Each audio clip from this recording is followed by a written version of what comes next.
Hey there, people of the internet. We are back again. It's hard for me to articulate this, right? But I have so many ideas for content I wanted to make for Xenoblade Chronicles 3, leading up to more reveal trailers, more footage, things like that. In the process of just scripting out a video, I was going to just make a general video, like things that it can improve upon. In doing that, I kind of made like 3 separate videos by accident, right? So the first one I think is the most timely video to make in this fashion. Sitting down and being honest with you guys and talking to you about why I'm excited about Xenoblade Chronicles 3. Because as you guys know, I've been a vocal critic of Xenoblade Chronicles 2, to the point where it's gotten me a significant amount of hate on the internet. With that said, obviously some people are wondering, what is it about this that makes you excited for it versus when you saw 2 before? And I have a lot of reasons to mention that, but just keep in mind, this is going to be a video in a series of videos. This first one's going to just be me talking about, why I'm excited for it. I'm going to release a video shortly after talking about things I think this can improve upon just any entry in the series overall. I'm not just going to be criticizing Xenoblade 2, talking about things it can improve, but just things that I think the game needs to do in order to make it the best possible Xenoblade title. And then the third video I plan on making in this almost trilogy of videos is a theory crafting video, because oh my god, and this is the first reason why I'm so excited for this game, guys. There has been so much to unpack with the very little we have received in the trailer of this game, and that is the number one reason why I'm so excited for this. When Xenoblade 2 was first revealed and announced, it was difficult for me to get excited about just the story elements and kind of picking apart the trailer and finding small details that I would appreciate, because I was stuck in the conversation of the way that the game looked. And I mean, I don't really want to get into that too much now, or just the way that the game presented itself, right? I thought it seemed a little too goofy, a little too over the top and weird for me to pick apart any serious critical analysis of different topics that were discussed in the trailers, things like that. But here, I mean, I haven't had this much to like sit down and theory craft about in a video game reveal in so long. And the fact that we get it off of a 2-minute trailer and just the basic premise of the game, and we're able to sit down and talk about, here's where we think the direction of the game is going to go, here's how they're going to merge these 2 worlds together, here's how this is going to happen. Like, this discourse didn't exist for me when Xenoblade Chronicles 2 was revealed. It just wasn't a thing. And partially that's maybe just because of my bias, right? My own shallow demeanor toward that title initially. But in all honesty, I think that this shows that this game has so much promise, that there's so much to just unpack and so little that we've received, so much to talk about so far with the very little information. We weren't even told any of the characters' names in the trailer. We weren't even told the factions' names in the trailer. We had to look that stuff up. like right, these are perfect examples of how, I don't know, so far the craftsmanship just in the delivery of the visuals, and the way we're able to be presented this world through this, even this tiny tidbits of dialogue we're given in this trailer too. One, that trailer is brilliant in my opinion, because it gives us so much by also giving us so little. But it just indicates to me that this game has promise. It is something to look out for, because I have not felt this like excited theory crafting all of these complexities of a game in a long ass time. So that's number one. That's the big reason why, this trailer so far popped off, and I'm happy about the fact that this trailer popped off. But with that said, let's jump into other reasons why I am excited for Xenoblade Chronicles 3. So the second reason why I'm excited for Xenoblade Chronicles 3, and it actually has to do with some of the things that happened in the trailer too, right? The trailer was simple to understand from what we have gathered. If you kind of kept in mind this trailer when it went by, right, we got a really good understanding of what the conflict was, of what our characters were. It was easy to kind of gauge who was on what side, because everything, it's funny, it's simple, right, but everything was color coded. The people who are on the side of Agnes are in white. The people who are on the side of Kiev are in black. Super easy indication of who's on what side of a war and how this war is brewing. And they didn't even tell us why they're fighting. They didn't tell us the nature of the conflict, and they didn't even tell us the names of the factions. But it was very easy to pick up upon these things, despite the fact that we weren't thrown terminology. The only real piece of terminology we were thrown in the trailer is the name of the world, Ionios. That was it. And that is in such stark difference to what Xenoblade Chronicles 2 kind of did, where, in my opinion, that game was muddied up a lot by a lot of the terms that the game threw at the player, right? A lot of the different things that, buzzwords the game made up in its own lore and its own created world that, in a way, made it difficult to understand some of the events of the story, because it didn't really ever explain to you what some of these terms meant.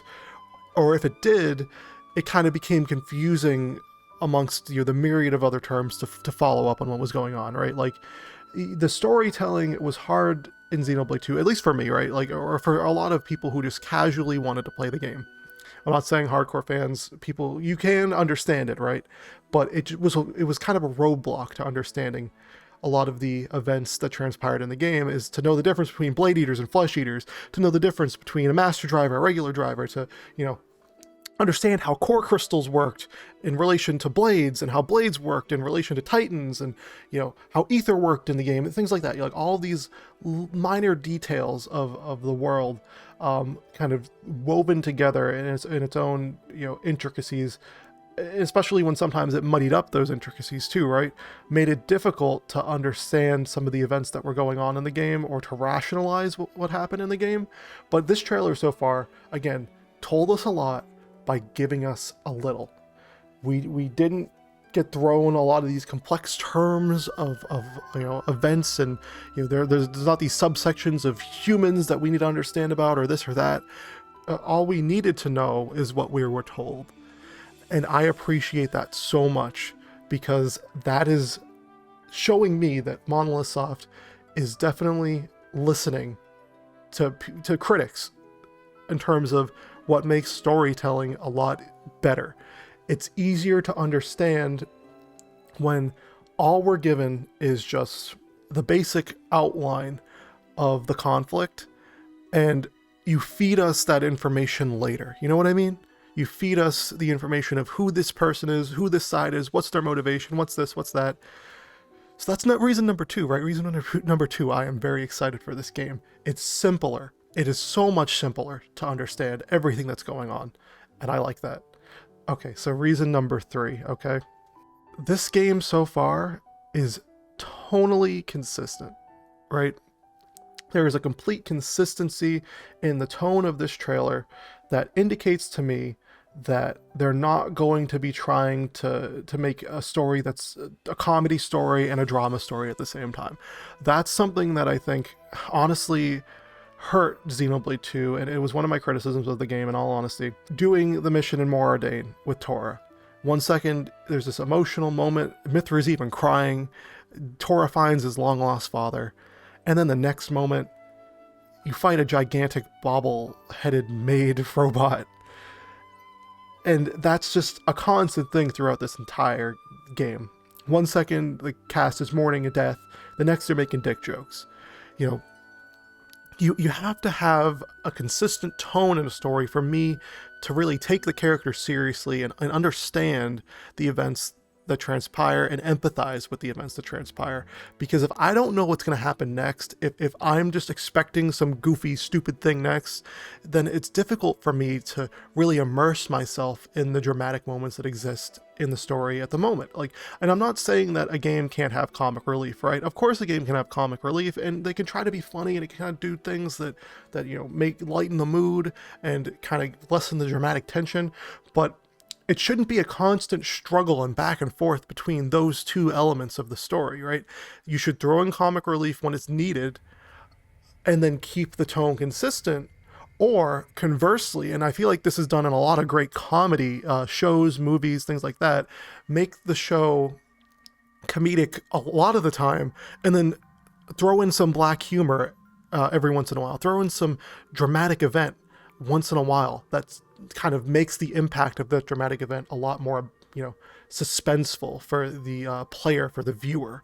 If you wanted to make a comedy game, right, which actually I think would have suited Xenoblade 2 very well, just having a comedy experience and then throwing in serious moments here and there, that would actually be like the first of its genre. I think the comedy RPG, I don't think I've ever gotten something like that before. But like so much more palatable instead of just having this constant tug of war between, we're going to make jokes, we're going to be serious, we're going to make jokes, we're going to be serious. Keeping that consistency of one specific tone is how stories should be told, because you don't want to jerk the player one way or the other, right? You don't want to have your cake and eat it too. And so far with Xenoblade 3, it definitely has a more morose tone. There's definitely more of a focus on our characters' inner turmoil and struggle and the social connections between them. I'm noticing that just by the visual design alone. And this is, I guess, another aspect that I wanted to bring up. People don't like it when I talk about it. I know people don't like it when anyone talks about it. I'm digging the character designs in this game so far. That's another one too. This game, the designs of the characters are so much less goofy is the best term. They're not as over the top as Xenoblade 2 was. We're not, one of our main characters doesn't have boobs the size of a blimp, okay? One of our main characters isn't a character who looks like a small child dressed in a maid outfit, okay? Like, these things made it difficult to find some serious semblance in these characters in very critical moments of their stories, is when their designs were just so over the top and weird that you look at them and you just can't take them seriously. And maybe that's just, again, a shallow aspect of storytelling for me. And it's something I don't really talk about a whole lot because I know it's shallow, right? I don't like talking about things that are shallow. I like to talk about the depth of a character, the depth of a world, and how it's presented and how it's shown to us. I don't like to just make surface level observations of things because I think it's just you really aren't getting anywhere with it. But here at the surface, I look at these characters and I think, man, they listened. Like these characters, they have the Xenoblade flair, but they don't seem out of the ordinary. They don't seem like something I would find in hentai, right? So that's why I'm excited for this game as well. The art style so far is also tonally consistent with what we are presented in the story beats, in the trailer, in the tone. And I like that. That's good. That's so good. That's so good. It's not this hodgepodge of like a serious looking badass character like Malos or Jin and then Poppy all in the same game. You have consistency. And I guess that goes into the last part of why I'm excited for this game that I want to get into, and it's something that's kind of subtle in all honesty. This game so far is lacking character bloat. It's lacking party bloat. And again, it's a criticism I had of 2. Honestly, kind of a criticism of 1 as well, because there were some characters that you had, just moments where they were there and they were there prominently, but then for 10, 15 hours, they didn't do anything. Okay, I understand that. But having only 6 party members, each of them with their own individual reasons for being in this war, for having taken part in these conflicts, they are showing me that they really want to have you vested in an intimate relationship with each of these individual characters. They do not want you to be thrown left and right by different struggles amongst a dozen different characters, right? And I think that was the folly of Xenoblade Chronicles 2. The biggest one for me, in my opinion, was the fact that you had all these characters who really, they did nothing for a majority of the game. Some of them had nothing to do with anything in the game. And maybe they had one tiny 5-minute moment where they had to shine. Morag, where her brother almost died, and she talks about very briefly to him after that event how she should have taken the throne, but he was the one to do it instead.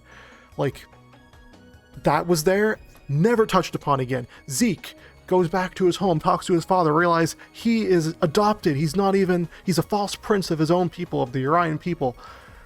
Never talks about it again after that. Just various things. Tora has this emotional reunion with his father, and then it's never brought up after that. Like, these events that transpire in the story with these characters, there's too many of them, and none of them seem to tie in or have any sort of solid conclusion to them. But in this game, all of our characters are part of this one central conflict, this one war, and they're all going to have their individual reasons. We're all going to be understanding them. They're going to have their own connections to the characters in these wars. Even just as we're theory crafting these ideas, we're coming up with so many various pieces of information. Like, Tyon, the guy who controls the paper origami things, he could potentially be, siding with the side of Agnes, despite, having heritage in Kiev. That is so interesting. Maybe Noah, he's a descendant of Shulk or something like that, and maybe he's told he's supposed to be the vessel for Zanza, or whatever this world's version of the Bionis is going to be. That is so interesting. The character Mio, she looks like Nia. Perhaps she's a descendant of Nia. Perhaps she follows the same bloodline, and she wants to follow in her mother's footsteps, and that's what drives her to the war. So much more interesting than all of these characters in Xenoblade 2 that had nothing to do with the architect and the discovery of the architect, aside from the fact that I just wanted to follow Rex around. Oh my god, I'm almost out of breath. Okay. I just had a very impassioned rant right there. But that's the number one reason, man. These characters so far are interesting to me. This game is interesting to me, and I am so excited that I can finally play another Xenoblade game that has me excited about it again. Thank you guys for watching. I appreciate all of you. I'll see you guys in the next one.